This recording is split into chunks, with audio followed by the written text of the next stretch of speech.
नमस्कार, स्वागत है आपका TWC जीएस वर्ल्ड में। यदि आपने TWC जीएस वर्ल्ड को सब्सक्राइब नहीं किया है तो सब्सक्राइब TWC जीएस वर्ल्ड। आज हम अपनी इंडियन पॉलिटी और कॉन्स्टिट्यूशन के तहत, जिसे हम भारतीय राज्य व्यवस्था कहते हैं, इसके तहत लेक्चर नंबर 26 देखेंगे। और इसमें देखेंगे कि संसदीय समितियाँ, ये संसदीय समितियाँ कौन सी होती हैं, कितने प्रकार की संसदीय समितियाँ होती हैं। ये आप सबके आंसर आप इसी वीडियो में आपको मिल जाएंगे। वो देखो, कुछ समितियाँ स्थायी होती हैं और कुछ समितियाँ अस्थायी होती हैं। स्थायी समिति क्या होती है? देखो, स्थायी समिति वे होती हैं जिनका गठन प्रत्येक वर्ष किया जाता है। जैसा आप ले लो प्राक्कलन समिति, लोक लेखा समिति, इस तरह की होती हैं। और अस्थायी समितियां वे समिति होती हैं जिनका गठन किसी पर्पज के लिए किया जाता है, किसी उद्देश्य के लिए किया जाता है। अर्थात कहने का मतलब यह है कि जैसे ही वो उद्देश्य पूरा हुआ, इन अस्थायी समितियों को समाप्त कर दिया जाता है।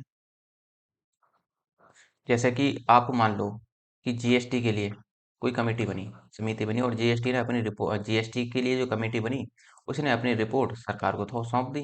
और जैसे सरकार को सौंपी तो जो जीएसटी के लिए रिपोर्ट बनी थी, या जीएसटी के लिए जो संसदीय समिति बनी थी, वो उसको वहां पर समाप्त कर दिया जाता है।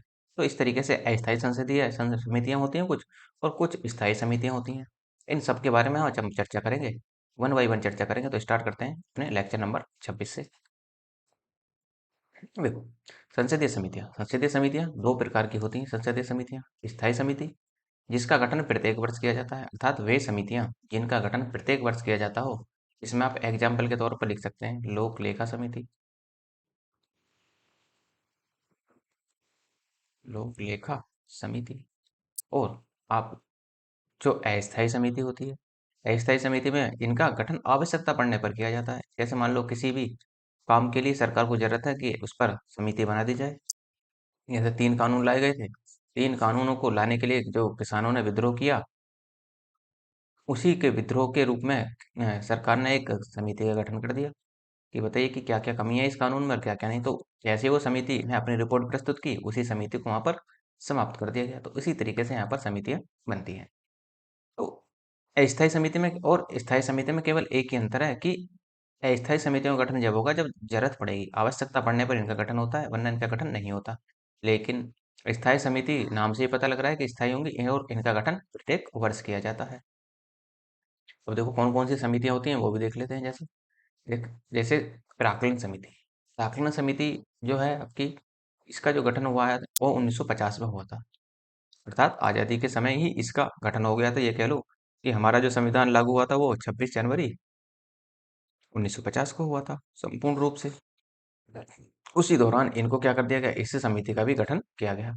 यह संसद की सबसे बड़ी समिति होती है। इसमें 30 सदस्य होते हैं, और इसके सदस्य केवल और केवल लोकसभा से ही चुने जाते हैं। ये ध्यान रखेंगे कि जो 30 सदस्य होंगे, जो 30 सदस्य चुनकर आएंगे, वो केवल और केवल लोकसभा से ही चुनकर आएंगे। और इसका कार्य सरकार के अपव्यय को रोकना होता है। अर्थात कहने का मतलब यह है कि सरकार जो फिजूल खर्च करती है, जो फिजूल खर्च करती है सरकार, उसको रोकना होता है इसका कार्य। ये आप ध्यान रखना है। और इसका अध्यक्ष और उपाध्यक्ष सत्ता पक्ष से होता है। सत्ता पक्ष से कैसे? मान लो वर्तमान में क्या है, बीजेपी की सरकार है केंद्र में। बीजेपी का ही क्या होगा, तो बीजेपी का ही इसका प्राक्कलन समिति का अध्यक्ष होगा, और बीजेपी का ही प्राक्कलन समिति का ही उपाध्यक्ष होगा। तो ये कहने का मतलब ये है कि जो सत्ता में है इस समय सरकार, उसी पार्टी का, उसी सत्ता पक्ष से ही उपाध्यक्ष और अध्यक्ष दोनों होंगे। इसके सदस्य मंत्री नहीं होते।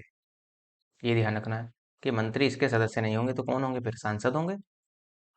इसका प्रत्येक वर्ष इसका गठन किया जाता है। इसका मतलब जब ये प्रत्येक वर्ष इसका गठन किया जा रहा है, कैसी समिति है ये? आप अंदाजा लगाकर भी सोच सकते हैं कि स्थायी समिति होगी, क्योंकि डेफिनेशन में मैंने अभी क्या बताया कि स्थायी समिति में क्या था, कि ऐसी समितियां जिनका गठन प्रत्येक वर्ष किया जाता है अस्थायी समिति कहलाती है। तो ये आप ध्यान रखेंगे। नेक्स्ट है आपका लोक लेखा समिति।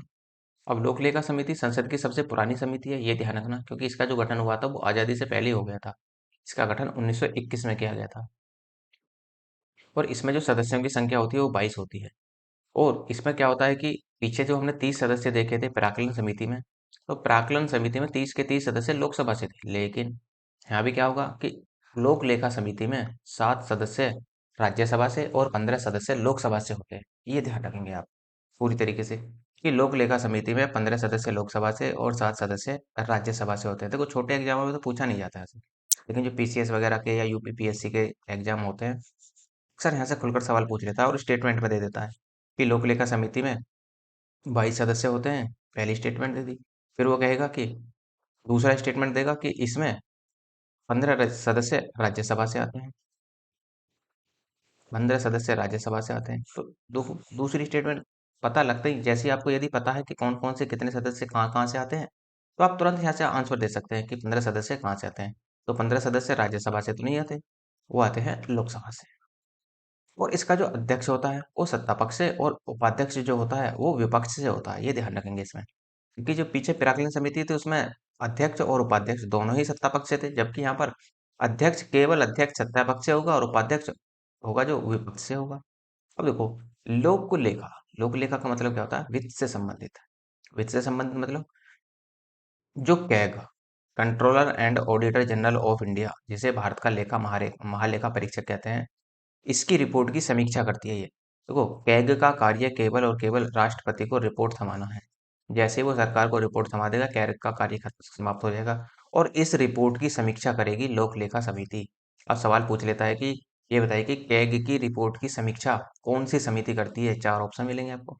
लोक लेखा समिति, प्राक्कलन समिति, अस्थायी समिति, या फिर प्रवर समिति। कौन सी समिति करती है? तो यहाँ पर आपको थोड़ा सा ध्यान रखना है कि लोक लेखा समिति का कार्य क्या है कि कैग की रिपोर्ट की समीक्षा करना, और इसके साथ साथ संसद से धन खर्च की जांच करती है कि जो सांसद या जो सरकार ने जितना धन खर्च किया है उसको क्या सही इस्तेमाल किया गया है, या उसका सही यूटिलाइजेशन किया गया है।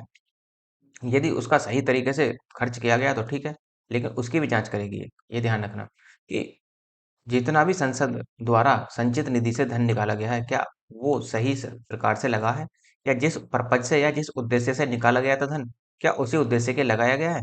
तो इस तरीके की यहाँ पर कंडीशन को देखती है। इसका मतलब दो कार्य हो गए लोक लेखा समिति के। एक तो कैग की रिपोर्ट की समीक्षा करती है, दूसरा संसद से इससे जो धन खर्च किए जाते हैं उनकी जांच करती है। अब देखो, जो उपरोक्त दोनों समिति, उपरोक्त कौन सी? एक तो लोक लेखा समिति और एक प्राक्कलन समिति। प्राक्कलन समिति को दोनों को जुड़वा बहने कहा जाता है। ये ध्यान रखना, मेन पॉइंट बनेगा आपका ये कि प्राक्कलन समिति और लोक लेखा समिति को ही संसद की जुड़वा बहन कहा जाता है, क्योंकि ये संसद की क्या है? एक संसद की आंख है तो दूसरी संसद की कान है। ये आप ध्यान रखना पूरी तरीके से कि कौन कौन सी पूछ लेगा कि निम्न में से कौन सी समितियां संसद की जुड़वा समितियां कहलाती हैं। तो चार ऑप्शन मिलेंगे आपको अलग अलग तरीके से, तो वहां पर देखना है कि कौन कौन सी समितियां होंगी। एक तो प्राक्कलन समिति जिसका गठन 1950 में हुआ, एक लोक लेखा समिति जिसका गठन 1921 में हुआ था। नेक्स्ट, सार्वजनिक उपक्रम की समिति है। देखो, इसमें 22 सदस्य होते हैं। सार्वजनिक उपक्रम की समिति में भी 15 लोकसभा से आते हैं, 7 राज्यसभा से आते हैं। ये आप ध्यान रखेंगे बस इतने तरह। दूसरी है प्रवर और संयुक्त प्रवर समिति। यह एक अस्थायी समिति है। अब देखो, अस्थायी समिति का मतलब कैसे? अस्थायी समिति का यह है कि किसी पर्पज के या किसी उद्देश्य से इसका गठन किया जाता है। जैसे वो उद्देश्य पूरा हुआ, इस समिति को समाप्त कर दिया जाता है। इसका गठन केवल एक सदन द्वारा होता है। मेन पॉइंट इसका यही है कि इसका जो गठन होगा वो एक सदन द्वारा होगा। अर्थात कहने का मतलब ये है, या तो इसका गठन लोकसभा कर दे या इसका गठन राज्यसभा कर दे, किसी एक के द्वारा ही किया जाएगा। ये आप ध्यान रखना पूरी तरीके से। नेक्स्ट, संयुक्त प्रवर समिति होती है। तो वो संयुक्त प्रवर समिति कैसे? इसके सदस्यों का गठन दोनों सदस्यों के द्वारा होता है। साथ कहने का मतलब ये है कि इसमें लोकसभा भी शामिल होगी और इसमें राज्यसभा भी शामिल होगी।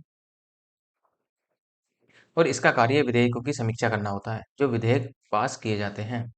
पीछे ध्यान करो, मैंने कितने प्रकार के विधेयक बताए थे आपको? मैंने आपको विधेयक बताए थे चार प्रकार के। साधारण विधेयक, वित्त विधेयक, धन विधेयक, और उसके साथ साथ संविधान संशोधन विधेयक। तो जो ये विधेयक है मैंने आपको बताया था, तो इन विधेयकों की समीक्षा करना किसका कार्य है? संयुक्त प्रवर समिति का। ये ध्यान रखना। और इसमें 45 सदस्य होते हैं। और 45 में भी क्या होगा? इसमें 30 सदस्य तो लोकसभा से आते हैं और 15 सदस्य राज्यसभा से आते हैं। ये पॉइंट ध्यान रखने वाली बात है। देखो, ये फैक्ट है। और पीसीएस तो आप जानते ही हैं, यूपीपीएससी प्री के लिए तो फैक्ट से बिल्कुल सजा बसा रहता है। तो इसी वजह से आपको थोड़े से फैक्ट तो देखो याद रखने ही पड़ेंगे। तो इसमें 30 सदस्य लोकसभा से और 15 सदस्य राज्यसभा से आते हैं। फिर है प्रवर समिति। प्रवर समिति कैसी है? अस्थायी समिति है। 30 सदस्य होते हैं इसमें बस। संयुक्त संसदीय समिति है। संयुक्त संसदीय समिति में क्या होगा? यह अस्थायी समिति है। अस्थायी समिति का मतलब किसी पर्पज के लिए, किसी मेन पर्पज के लिए इसका गठन किया जाता है, उसके बाद इसे समाप्त कर दिया जाता है। सदस्य संख्या निश्चित नहीं है। ये ध्यान रखना, सामान्यतः 45 सदस्य होते हैं, लेकिन ये संख्या जो है ये घट बढ़ भी सकती है, जरूरी नहीं है कि 45 ही हो, क्योंकि यहाँ पर निश्चित नहीं की गई। इसका मुख्य उद्देश्य नेशनल समस्याओं अर्थात राष्ट्रीय समस्याओं के लिए कमेटी का गठन करना होता है। राष्ट्र के लिए कोई समस्या खड़ी होगी, सरकार कहेगी जी समिति का गठन करो, तो समिति का गठन कौन करेगा? समिति का गठन करेगा संयुक्त संसदीय समिति। बस इसका इतना काम है। अब तक 5 कमेटियों का गठन किया गया है इसके द्वारा। कौन कौन सी हैं वो भी देख लेते हैं। तो 1987 में गठित हुई थी बोफर्स सौदा घोटाला। एक बोफर्स सौदा घोटाला हुआ था भारत में, और इसके अध्यक्ष बने थे शंकरानंद। शंकरानंद कह लो इनको, शंकरानंद इसके अध्यक्ष बने थे। आप जानते हैं कि 1992 में हर्षद मेहता घोटाला हुआ था, इसके अध्यक्ष थे मिर्धा सिंह। बैंक ऑफ पूरा इसमें दिवालिया हो गया था, इसमें भी घोटाला किया गया था। तो जब घोटाला हुआ तो जब पता लगे कि जो बैंक ऑफ पूरा था वो यहाँ पर दिवालिया अर्थात बैंकरप्ट हो गया था, जब जाकर ये कमेटी बनी थी। 2001 में UTI United trust of India घोटाला सामने आया, इसकी अध्यक्षता की थी मणि त्रिपाठी ने। ये ध्यान रखना कि किस किस की अध्यक्षता कौन कौन कर रहे हैं। फिर आप देखेंगे 2003 में शीतल पेय से संबंधित घोटाला हुआ, इसके अध्यक्षता की थी शरद पवार ने। 2011 में 2G स्पेक्ट्रम घोटाला हुआ, जिसकी अध्यक्षता की थी पी सी चाको ने। ये ध्यान रखना है, सीधा सीधा पूछेगा आपसे कि जो 1987 में बोफर्स सौदा घोटाला हुआ उसके उसकी अध्यक्षता किसने की थी? जो समिति बनी थी उसकी अध्यक्षता किसने की थी? तो शंकरानंद ने। इसी तरीके से हर्षद मेहता घोटाला, यूटीआई शीतल पेय से संबंधित 2G स्पेक्ट्रम घोटाला, तो ये आपको यहाँ पर याद रखनी है, ध्यान से देखना है, ध्यान रखनी है बिल्कुल पूरी तरीके से। अब देखो, कुछ भी याद ना रख पाओ तो दो समितियां तो शुरू की याद ही रख लेना, प्राक्कलन समिति और लोक लेखा समिति। इन दोनों को तो कम से कम याद ही रख लेना, इन्हीं को ही क्या कहा जाता है? दोनों को जुड़वा बहने कहा जाता है। तो देखो ये तो हो जाती है हमारी संसदीय समितियां खत्म। इतना ही आपको पढ़ना है, इससे ज्यादा पढ़ना भी नहीं है। प्री के पॉइंट ऑफ व्यू से तो देखो बिल्कुल नहीं पढ़ना है इससे ज्यादा। और यदि आप मेंस और प्री की एक साथ तैयारी करना चाहते हैं तो फिर तो आपको देखो का सहारा लेना ही होगा। तो मैं तो यही कहूंगा कि प्री प्लस मेंस दोनों की तैयारी आप एक साथ करेंगे तो अच्छा रहेगा, क्योंकि देखो कुछ ही हमें एक्स्ट्रा पढ़ना होता है, बस क्या है कि हमें समझ लेनी है आते। ये जो मेंस में हमारे पास हमसे सवाल बनते हैं वो कुछ समझ आधारित होते हैं, एकदम कॉन्सेप्ट आपका क्रिस्टल क्लियर होना चाहिए, जब जाकर आप सवाल के आंसर वहां पर दे पाएंगे। ठीक। तो यदि आपको इसकी पीडीएफ चाहिए तो टेलीग्राम या व्हाट्सअप दोनों का लिंक डिस्क्रिप्शन में नीचे दिया हुआ है, कोई से को भी एक को ज्वाइन कर लेना, तो वहाँ पर टाइम टू टाइम पीडीएफ मिलती रहती है। और यदि आपको पॉलिटी की कंप्लीट पीडीएफ चाहिए, कंप्लीट पीडीएफ के लिए आप मेल के माध्यम से बता सकते हैं, तो आपको वहाँ पर भी सेंड कर दी जाएगी। और यदि आपको लगता है लेक्चर अच्छा है तो लाइक कीजिए, शेयर कीजिए, सब्सक्राइब करना ना भूलें। धन्यवाद।